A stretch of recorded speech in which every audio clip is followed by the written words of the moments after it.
Welcome. You're right where you belong. Eugenia and I have been friends for 28 years, and while life phases and stages, racking up titles and all the etceteras in life keep us busy, we are intentional about keeping each other centered and committed, and to picking up right where we left off. After all, it's our life support. Welcome back to Life Support. Today we are discussing prioritizing our bedtimes. According to the CDC, 1 in 3 adults doesn't get enough sleep. Today we're digging into why prioritizing bedtime is the foundation for tomorrow's productivity and an overall high-performing life. Okay, I'm going to deep dive. Where has a lack of sleep landed you? Oh my goodness. Girl, I've done some like silly things due to a lack of sleep. Like I already have mom brain. So when I lack sleep, it's brain fog to the 10th power, which is Yes. like horrible. So I've just done little things like I've forgotten where I put my phone and then realized I was holding it the whole time. I've done things like for business, like I've posted the wrong caption on Instagram before and didn't realize until later. Didn't realize until later. And let me see. There was another time where I've forgotten that it was picture day at my son's school. That is It the was worst. horrible. It was horrible. I felt so bad. Lack of sleep is horrible. Those times have happened often for me. So I guess what we're talking about today is super important. I can remember going into the store and I rushed and put on my clothes because I was already sleep deprived. Went into the store, I had leggings on, and a lady walks by me and she's like, I just love your pants. I see that Under Armour has a new raised seam design. And so I was like, what does that even mean? So I didn't think anything of it. I was like, yeah, okay, whatever. So I get home later only to realize that I put my pants on inside out. Oh, And I guess that was her way of trying to tell me, like, girl, your pants are inside out. yeah. Oh my God. And I can't even lie. I think I've done that one or two more times. Just raggedy. Just It happens. It happens. absolutely. How many hours of sleep would you say you get a night on a regular basis? Um, on a regular basis, I would say I typically get between 6 to 8 hours of sleep. Okay. Now, the time I go to bed, that is a whole other situation. Sometimes I can come across distractions. So I can get caught up in binge watching a TV show or scrolling, looking at those funny memes on TikTok, and it gets crazy. So, what about you? What time do you typically get into bed, and what are some of your distractions that might extend bedtime?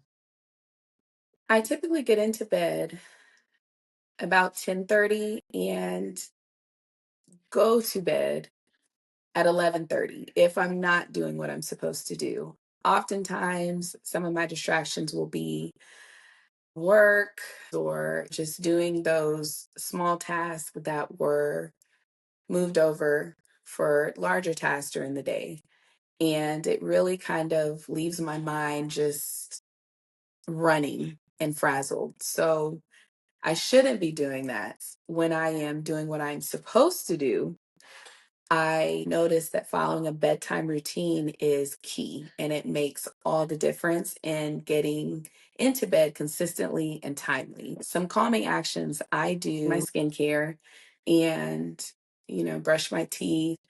If I feel like my brain is racing, I will definitely do some journaling. And I also do crosswords at night. It really kind of helps me know where I am by the end of the day. How many brain cells are left, what's really working and what's not. Depending on how long it takes me to finish it, kind of lets me know where I'm at. Hmm. Okay. Yeah. I would say a calming bedtime ritual for me typically starts off with a nice hot shower. Mhm. not lukewarm. It has to be hot. Yes. You Number got to be one, fall off the bone. Yes. right? Because it helps me like relax a little bit. So then after that, I'll brush my teeth and do some skincare.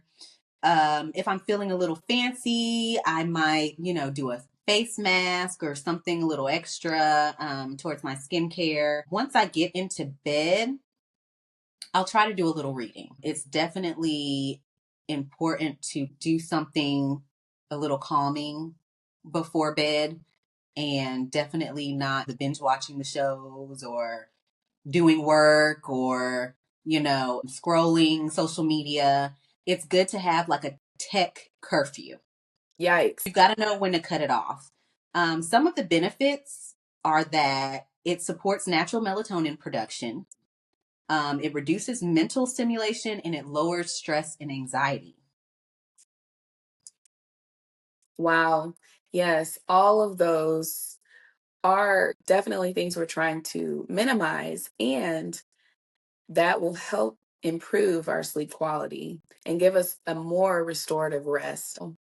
Definitely. Yeah. Yeah.